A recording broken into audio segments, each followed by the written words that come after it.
안녕하세요. BTMS 보타임의 실버 채널입니다. 2월 18일 헤드라인 뉴스를 말씀드리겠습니다. 보타임의 트럼프 대통령이 뉴스맥스의 그렉 켈리와의 인터뷰에서 오늘 고인이 된 러시 림바오에 대하여 이야기를 하였습니다. 한편 그의 헌신을 높게 평가하면서 많은 애도를 뜻하는 말을 한 이후에 죽은 러시 림바오가 우리가 SG에서 크게 이겼다는 것을 알고 있었고 확신했었다고 이야기를 하면서 자신의 향후 행보에 대하여 이야기를 하는 도중 다시는 트위터에 돌아가지 않겠다고 이야기를 하면서 트위터는 지루하다고 이야기를 하였습니다. 그러면서 인터뷰를 마치기 바로 전에 뼈 때리는 한마디를 하였습니다. 지금 미국에서 가장 화가 나 있는 사람은 힐러리 클린턴이라고 이야기를 하면서 왜 그들은 미시간에서 내 표를 안 만들어줬지? 왜 그들은 내가 진주에서 조금만 자금만 해줬어도 내가 당선될 수 있었을 텐데 하면서 굉장히 화가 나 있을 거라고 의미심장한 조크를 날렸습니다. 라디오 진행의 전설이었던 러시 림버우가 17일 지병인 폐암으로 사망하였습니다. 2016년 빅텍의 검열이 실제로 시작된 이후 이들은 보수 성향의 게시물을 지워버리거나 게시 순위에서 많은 역차별을 하였던 것은 사실입니다. 보수 성향을 갖고 있으나 외진 곳에 따로 사는 많은 사람들이 그래서 보수의 목소리를 접할 기회를 박탈당하였으며 많은 보수 성향의 사람들이 민주당에 이번에 표를 찍게 되었습니다. 한편 러시 림보우는 라디오 쇼를 통하여 보수의 목소리를 대변하고 있었으며 사실을 전파해 왔습니다. 수차례에 걸쳐서 게시물의 삭제, 업로드 정지 등의 박해 속에서도 꾸준히 보수의 목소리를 대변해 왔으나 오늘은 세상을 떠나고 말았습니다. 고인의 명복을 빕니다. 지난주 탄핵 9일 이후 도널드 트럼프에 대하여 형사적인 책임 운운하였던 켄터키주 상원의원 미치 매코넬에 대하여 관할구역인 켄터키 넬슨 카운티의 단 트레셔러 회장이 유권자의 의지에 대한 완전한 경멸의 메시지를 낸 미치 매코넬의 즉각적인 상원 사임을 촉구하고 나섰습니다. 지난번 상원 선거에서 낙선으로 전망된 것을 도널드 트럼프의 지원으로 당선되었던 미치 매코넬의 배은망덕한 은행이 결국은 공화당 내에서의 사임 촉구가 나오고 있습니다. 한편 도널드 트럼프 대통령은 켄터키에서 2020년 대선 당시 67.5%를 켄터키 넬슨 카운티에서 득표를 하였었습니다. 폴 스페리가 트위터의 언론 탄압에 대하여 목소리를 높이고 있습니다. 폴 스페리는 1차 도널드 트럼프 대통령의 엉터리 탄핵의 배우자는 에릭 시에라 멜라가 CIA 내부 고발자였음을 밝힌 최초의 기자였습니다. 또한 도널드 트럼프 대통령의 하야를 공작한 자도 에릭 시에라 멜라임을 밝혔던 탐사보도 전문 기자입니다. 그러나 폴 스페리의 트윗 계정이 사전에 어떤 경고도 없이 갑자기 영구 정지가 되었습니다. 이에 대하여 폴 스페리가 어떤 규정 위반도 한 적이 없으며 사전에 경고를 받은 적도 없다고 이야기하면서 그냥 트윗 내용의 정치적 성향이 자기들과 다르다고 영구 정지시켰다고 이야기하고 있습니다.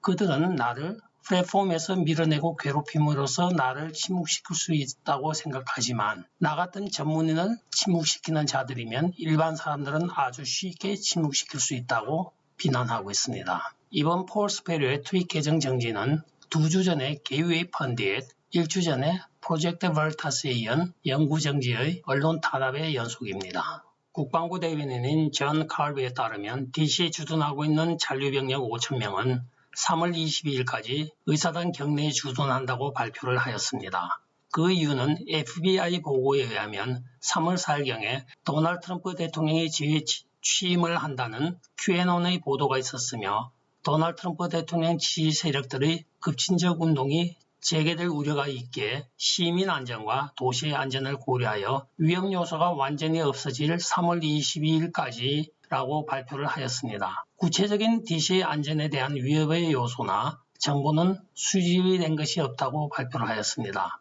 한편 1월 6일 의사당 난입 사건 이후 한때 6만 5천 명까지 증파되었던 국토방위군이 상당수 철수를 하고 지금은 5천 명 정도가 잔류하고 있는 것으로 발표되었습니다. 모든 방위군들이 빨리 사고 없이 각자의 집으로 돌아가기를 바라는 국회의원들과 시민들의 요구가 높아지고 있는 가운데 펜타곤의 공식 발표가 많은 궁금증을 없애줄지 의문입니다. 18일 오전 페이스북이 호주 언론사의 뉴스 사이트 게시물을 차단하였습니다. 호주인들에 대하여 국내 또는 국제적인 어떠한 뉴스의 보도를 보거나 공유하는 것을 동시에 금지하고 있습니다. 이들 거대 소셜미디어의 발표에 의하면 현재 상원에 계류 중인 호주내 뉴스 게시물에 대한 새로운 미디어 협상 코드에 의하여 호주 언론사와 게시된 내용물에 대하여 사전 협상을 통하여 금액을 서로가 주고받으라는 내용인데, 한편 이 금지 조항은 호주 언론사를 상대로 한 것입니다. 그런데 이 여파가 호주 국영유관단체 전체에 미치고 있습니다.